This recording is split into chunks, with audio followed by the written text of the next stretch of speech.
Hello my treasures, it's time for the final mercenaries to be revealed in today's patch notes for 25.4. So let's begin. The first thing we're going to be going over is the Mythic boss rush, where it doesn't look like we got any new information, maybe outside of the fact that you're going to have heroic bounties unlocked and have at least one max level mark in order to unlock Mythic boss rush. This is also going to be a free upgrade, so they're not going to take any gold out of you, which is kind of cool too. The next thing is the new factions and updated types. So we're going to have dual type mercenaries, and most of these factions won't matter in PvP unless they change some of the mercenaries. But now it's time for the main course, the 6 new mercenaries. The first one is going to be Jandus, who is going to be the only legendary mercenary out of the 6. A little bit frustrating that Kel'thuzad wasn't a legendary, but I guess they just wanted to use the diamond portrait. So her first ability is going to be Wondrous Rapidity, which is going to be a arcane ability, speed of 4, that deals 14 damage to enemies opposing this. If you don't have a image, summon one. Phantasmal Image is going to be a undead minion that has 0 attack, 1 HP, that can't attack, that has the death rattle, that gives a random enemy plus 5 arcane weakness. Her second ability is going to be Mistress of Illusion, arcane ability, speed of 2, cooldown of 1, summon an image, and then whenever this mark takes damage this turn, that image takes it instead. So this would allow you to cheat out one source of damage your opponent might actually have. However, because it is only going to be that one image in particular that takes the damage, you're not going to be able to get any more advantage off of that except for one damaging source, which might make it a lot less usable in the long run. Finally, we have Whirl of Illusion, which is a arcane ability, speed of 3, cooldown of 1, and deal 15 damage to a random enemy. Each friendly image repeats this. If you don't have an image, summon one. For her equipments, we have Vengeful Rune, which is a death rattle that deals 4 damage to a random enemy for each friendly undead that have died this game. Her second equipment is going to be Phantasmal Guardian, which is a passive that makes her take 4 less damage for each friendly image, and your images have 24 plus HP. And finally, we have Ritual Tomb, which makes it whenever one of your images die, gain plus 4 arcane damage until the end of the turn. Now, so we have the image of what she is going to be like all together. I would probably say her second equipment or her first equipment are going to be the ones that most people will actually use. Until we actually see more undead swarming mercenaries, which are some of the ones down below, that equipment isn't really that useful. However, if you use her second equipment in combination with something like Lore Walker Cho and making those images extremely hard to actually get rid of, that in combination with Whirl of Illusion should mean she should be able to do quite a bit of damage each individual turn, up to 60, depending if you have all your mercenaries actually out or if one of the images took out an additional space. Overall, I don't think she'll be fitting in a arcane-based team, but I do think there is probably some type of show team that you could use her in combination with. Now for the next character, which is going to be Lord Godfrey, who is a epic caster undead human with 1280 max stats. He is the one that killed Sylvanas one of the times she did die. His first ability is going to be Curse Bullets, which is a shadow ability with a speed of 3. Deal 10 damage to an enemy, give them plus 3 shadow weakness. His second ability is going to be Brutal Backhand, which is also a shadow ability with a speed of 6 that gains plus 5 attack and attack an enemy. Death Blow, deal damage equal to this merc's attack to adjacent enemies. And finally, Pistol Barrage, which is a shadow ability, speed of 9, cooldown of 1. You gain plus 5 health and deal 11 damage to all enemies. Repeat for each of your other undead that have died this turn. His equipments are going to be Spectral Spectacles, which is going to make his Curse Bullets always crit and give plus 2 more shadow weakness. Gilnean Rapier is his second equipment that makes Brutal Backhand grant an additional plus 4 attack. And finally, we have Worgen Tooth Necklace that gives him +4/+4 for each enemy of a different role. Most of the time, this is probably going to be just +8/+8. However, in theory, this should be able to get him up to 16/16 because neutral does count as an individual role. So it's actually kind of interesting how you can build this mercenary. You can either make him attack based or spell-based. Either way, you're going to have different advantages by doing so. And also you can use this easily in combination with Vol'jin in order to speed up his first 2 abilities, thus actually allowing you to enable a attack-based mercenary when Khadgar actually exists. This is just perfect for what you actually want, which is quite a hard feat to actually do because Khadgar has really killed any attack-based mercenary that doesn't have a quicker speed than him. I do think this is probably going to end up being playable because of Pistol Barrage out of all of the abilities, even if it is a speed of 9. As long as you have a way to actually trigger a bunch of your undeads dying in the exact same turn, which shouldn't be the hardest thing to do because of the speed of the ability. Now we have Lilian Voss, who is going to be an epic fighter, undead human, 1288 max stats. Her first ability is going to be Reluctant Leadership, which is a speed of 5 that attacks an enemy. Your undead characters deal 6 damage to it. Her second ability is going to be Rescue Mission, which is a speed of 9. I don't know why they decided that.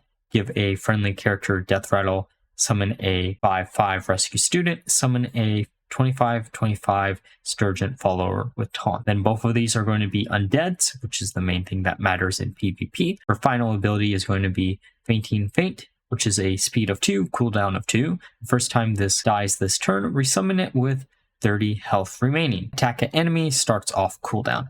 Her equipments are going to be Tears of the Fallen, which is a passive that makes it whenever one of your other mercs die. Summon a 25/25 Sturgeon Follower with Taunt. Gadling Register, which is a battle cry that summons 2 10/10 rescued students. And finally, we have Blades of Atonement, which are going to give your other undead characters +4/+4. Now, speaking of this last equipment, I don't understand why they keep doing this with a lot of these equipments, where it affects all the other of whatever tribal synergy they actually have. I don't think giving her additional +4/+4 is going to make or break her as a mercenary, but it would be really, really nice to just see that. The second equipment is kind of interesting because it does give you 2 additional bodies on the board, as long as your opponent doesn't have some type of AoE, thus making her first ability do 18 worth of damage no matter what. And finally, with Tears of the Fallen, it's a very similar situation to Blades of Atonement, where I don't know why it had to be the other mercs that died, because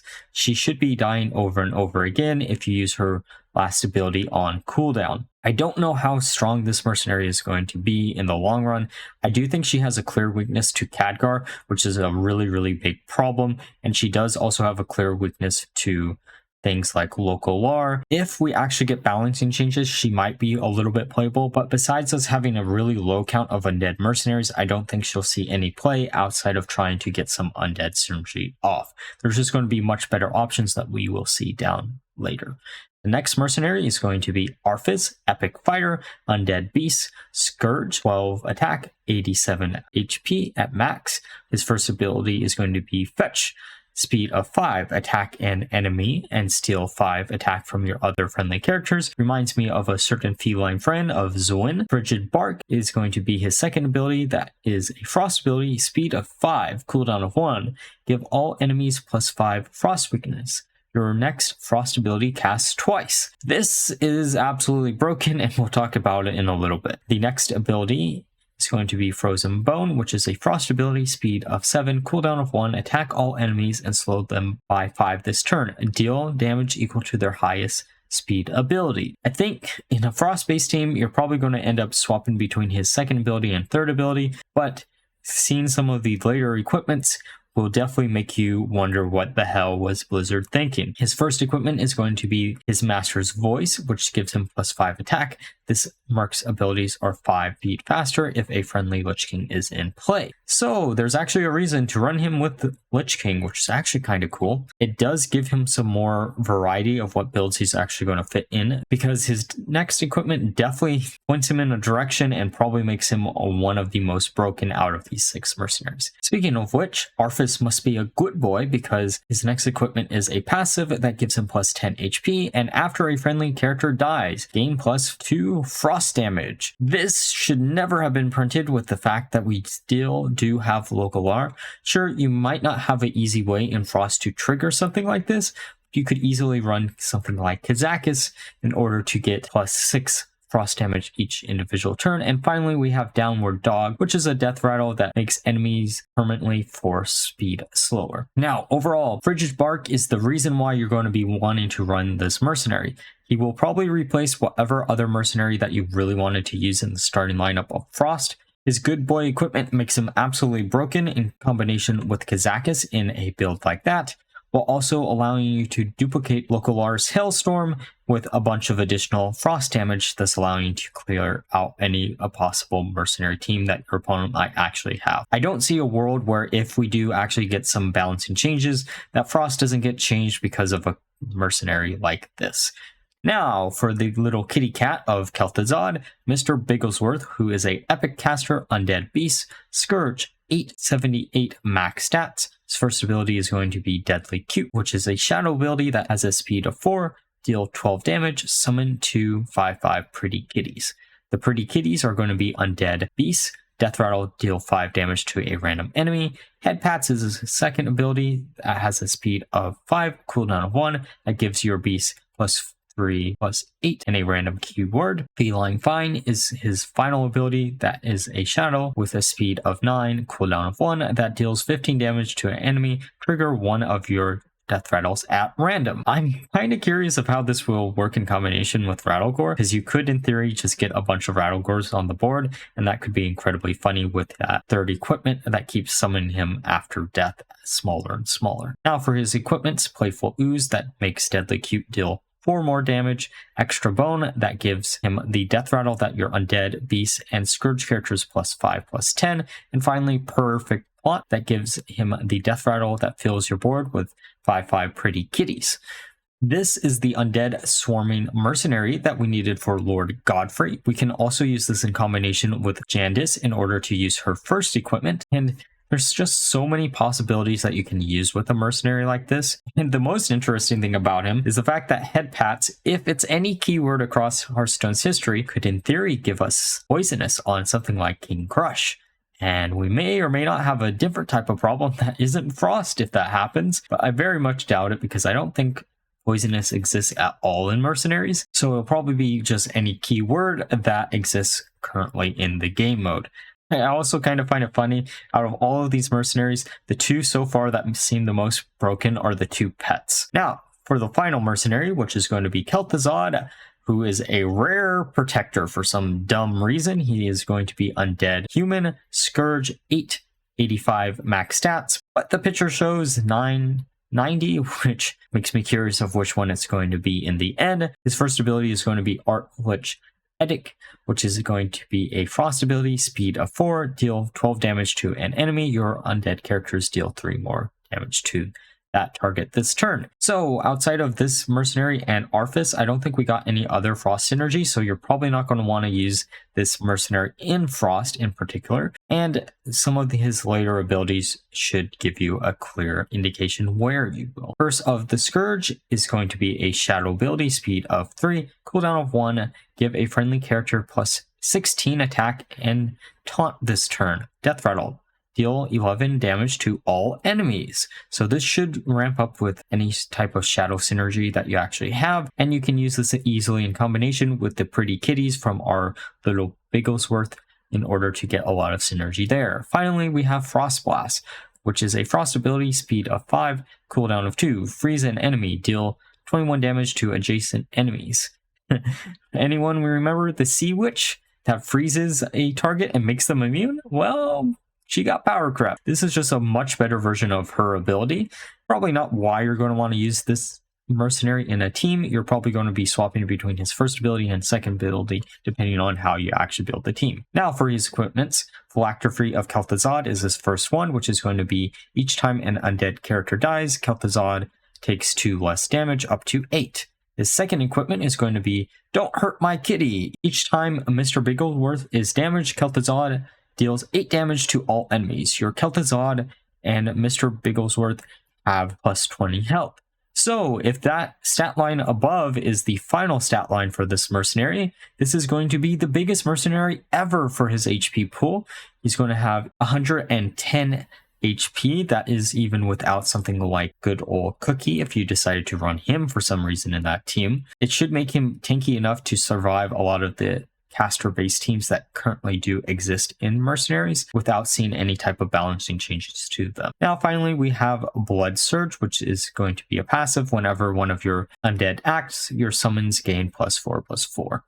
Now, I'm actually kind of curious of how this is going to work with Rattlegore in particular, because is he going to count as a summon or does he count as a mercenary whenever he does die over and over again? It could act as a way to actually keep him alive. However, I do think Don't Hurt My Kitty is probably going to be the equipment that most people use when it comes to him in PvP. And like I said earlier, you're going to probably be swapping between Archlich and Curse of the Scourge as his two main damaging sources. There's a lot of AoE possibilities off of KT, which makes him incredibly powerful when you do combo him with Mr. Bigglesworth. It is nice to see the synergy between Mr. Bigglesworth and Kel'thuzad and Arfus and Arfus, as it is pretty cool that they paid enough attention to make them have some type of synergy. Now, let me know down below which of these mercenaries you're most looking forward to using and which builds that you actually want to try out. I really want to try something out with Kel'thuzad and Bigglesworth just because I am a cat owner and I do love my little kitty cats. So, if you enjoyed the video, please like, comment, and subscribe. Until next time, bye-bye.